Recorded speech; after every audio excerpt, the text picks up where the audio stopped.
প্রতি বছরের মতো এবছরও কলকাতায় শুরু হলো ক্রেতা সুরক্ষা মেলা। নেতাজি ইন্ডোর স্টেডিয়ামে গতকাল থেকেই শুরু মেলা, চলবে 29শে জানুয়ারি পর্যন্ত। কলকাতা, শিলিগুড়ি এবং জঙ্গলমহল। এবছর মোট 3টি ক্রেতা সুরক্ষা মেলা রাজ্যে। বাকি দুটি জায়গায় ইতিমধ্যেই শেষ হয়ে গেলেও কলকাতায় মেলা চলবে আজ এবং আগামীকালও। মেলার মুখ্য উদ্দেশ্য হল জনসাধারণের মধ্যে উপভোক্তা অধিকার সম্পর্কে সচেতনতার প্রসার, সঙ্গে উপভোক্তা সুরক্ষা আইন অনুযায়ী ক্রেতার অধিকার রক্ষা করা, ন্যায্য বাণিজ্য সুনিশ্চিত করা এবং কেনাকাটা করতে গিয়ে ঠকে গেলে কি করণীয় তা ক্রেতাদের বুঝিয়ে দেওয়াই এই মেলার উদ্দেশ্য। ক্রেতা বিষয়ক নানাবিধ তথ্য ও নতুন উপভোক্তা সুরক্ষা আইন 2019-এর অভিনব দিকগুলি ক্রেতাদের সুবিধার্থে তুলে ধরা হবে। কাল মেলার উদ্বোধন করেন উপভোক্তা বিষয়ক দফতরের মন্ত্রী বিপ্লব মিত্র। উপস্থিত ছিলেন শিক্ষামন্ত্রী ব্রাত্য বসু, ছিলেন শশী পাঁজা, চন্দ্রিমা ভট্টাচার্য, পঞ্চায়েত ও গ্রামোন্নয়ন দফতরের মন্ত্রী প্রদীপ মজুমদার সহ প্রমুখ। এই বছরের ক্রেতা সুরক্ষা মেলা নেতাজি ইন্ডোর স্টেডিয়াম 3 দিন ব্যাপী অনুষ্ঠিত হচ্ছে এবং ক্রেতা উপভোক্তা বিষয়ক দফতর মাননীয় মন্ত্রী শ্রী বিপ্লব মিত্র তার আহ্বানে আমরা সকলেই উপস্থিত ছিলাম।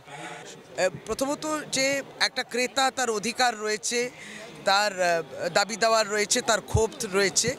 একটা ক্ষোভ কিংবা তার যে সমস্ত অভিযোগ থাকে সেইটাকে কনজিউমার কোর্টস কিংবা আইনের মাধ্যমে সেটা সমস্যার সমাধান করার জন্য একটা জায়গা তৈরি হওয়া। আমি যে অ্যাকাউন্টেবল, দেশে এই অ্যাকাউন্টেবিলিটিটাই ফিক্স হয়নি। অনেকগুলো প্রকল্প ঘোষণা হয়, সেগুলো আরম্ভ হয় না। মুখ্যমন্ত্রী কিন্তু যেমন প্রকল্প ঘোষণা করেন এবং আরম্ভ হয় এবং চলেও। এই যে অ্যাকাউন্টেবিলিটিটা, সেটা যেটা মিসিং আছে, সেটা কোথাও না কোথাও কনজিউমারকে অ্যাওয়্যার হতে হবে। তো সেই বিষয়গুলো আমরা ধরলাম।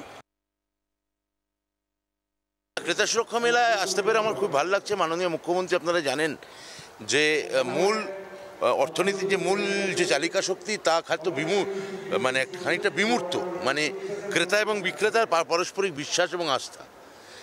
এই বিশ্বাস এবং আস্থাকে, এই বিমূর্ত ব্যাপারকে যাতে মূর্ত করা যায়, এবং এখানে ক্রেতা এবং বিক্রেতা মুখোমুখি হচ্ছেন, এটা মুখ্যমন্ত্রীর অনুজ্ঞাতেই হয়। প্রত্যেক বছর এই মেলা খুবই সুন্দর হয়। বাংলার আওয়াজ, বাঙালির আবেগ, জি 24 ঘন্টা।